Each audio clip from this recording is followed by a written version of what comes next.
प्रिय विद्यार्थियों, ऑनलाइन कक्षा में आपका एक बार फिर से स्वागत है। आज मैं आपको पढ़ाऊंगा समानता की अवधारणा के बारे में। जैसा कि मैंने आपको बताया था कि भारतीय संविधान समानता और स्वतंत्रता के आदर्शों पर आधारित है, लेकिन हमें यह भी ज्ञात होना चाहिए कि समानता का अर्थ क्या है। लॉक जैसा विचारक तो मानता है कि जन्म से ही सभी मनुष्य समान होते हैं, मनुष्य होने के नाते समान होते हैं। समानता के दो अर्थ हैं। पहला अर्थ है कि सभी प्रकार के भेदभाव का निषेध, जाति, धर्म, लिंग, भाषा या प्रदेश, इनमें से किसी भी आधार पर, नस्ल के आधार पर, किसी भी आधार पर भेदभाव ना किया जाना समानता है।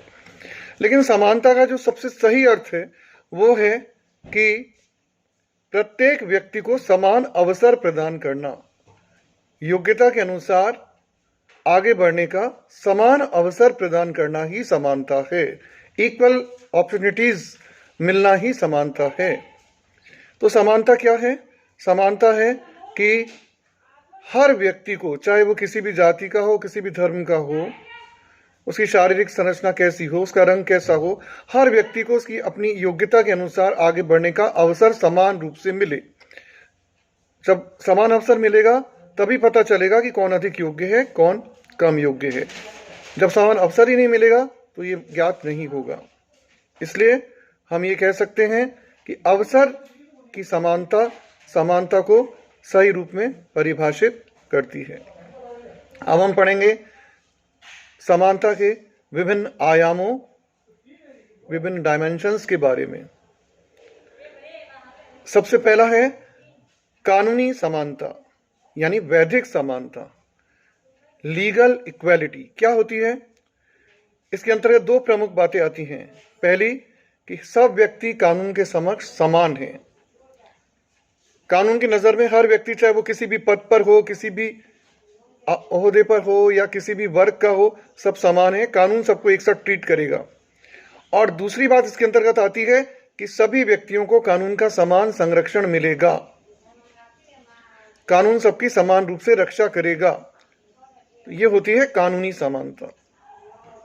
दूसरी है राजनीतिक समानता। राजनीतिक समानता का क्या अर्थ है?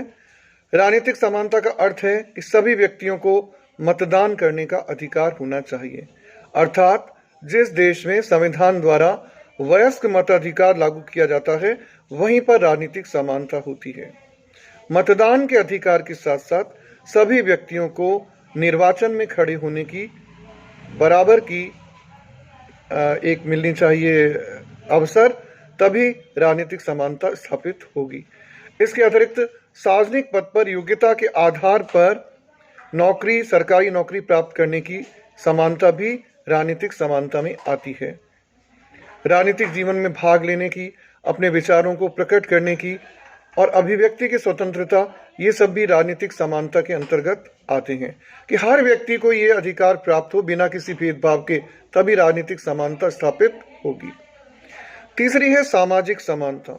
सामाजिक समानता का अर्थ है कि समाज में धर्म, जाति और लिंग के आधार पर, रंग के आधार पर किसी प्रकार का भेदभाव नहीं हो।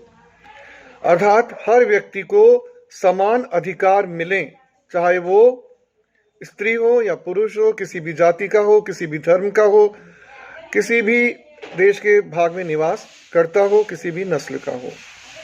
तो ये होती है सामाजिक समानता। जैसे इसका एक उदाहरण है कि हमारे देश में लंबे समय तक कुछ लोगों को अछूत समझा गया, तो ये समानता का घोर उल्लंघन था। इसलिए हमारे संविधान द्वारा छुआछूत को दंडनीय अपराध घोषित किया गया। तो सामाजिक समानता यही है कि बिना किसी भेदभाव के सब लोग समाज में रहेंगे, अपने अधिकारों का प्रयोग करेंगे।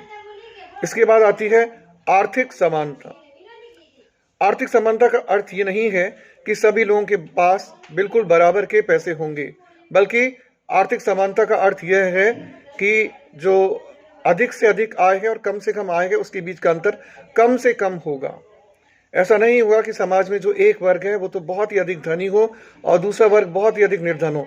इस तरह का भेदभाव नहीं होगा, बल्कि आय का अधिक से अधिक समान वितरण, उत्पादन के साधनों का अधिक से अधिक समान वितरण, पूंजी और भूमि का अधिक से अधिक समान वितरण करने का प्रयास किया जाएगा। इसे आर्थिक समानता कहते हैं। इस प्रकार हम देखते हैं कि समानता के अनेक आयाम हैं और बिना समानता के स्वतंत्रता का भी कोई अर्थ नहीं है, क्योंकि समानता और स्वतंत्रता एक ही सिक्के के दो पहलू हैं। तो समानता जो है वो व्यक्ति के जीवन में मूलभूत है और लोकतंत्र का तो प्राण है।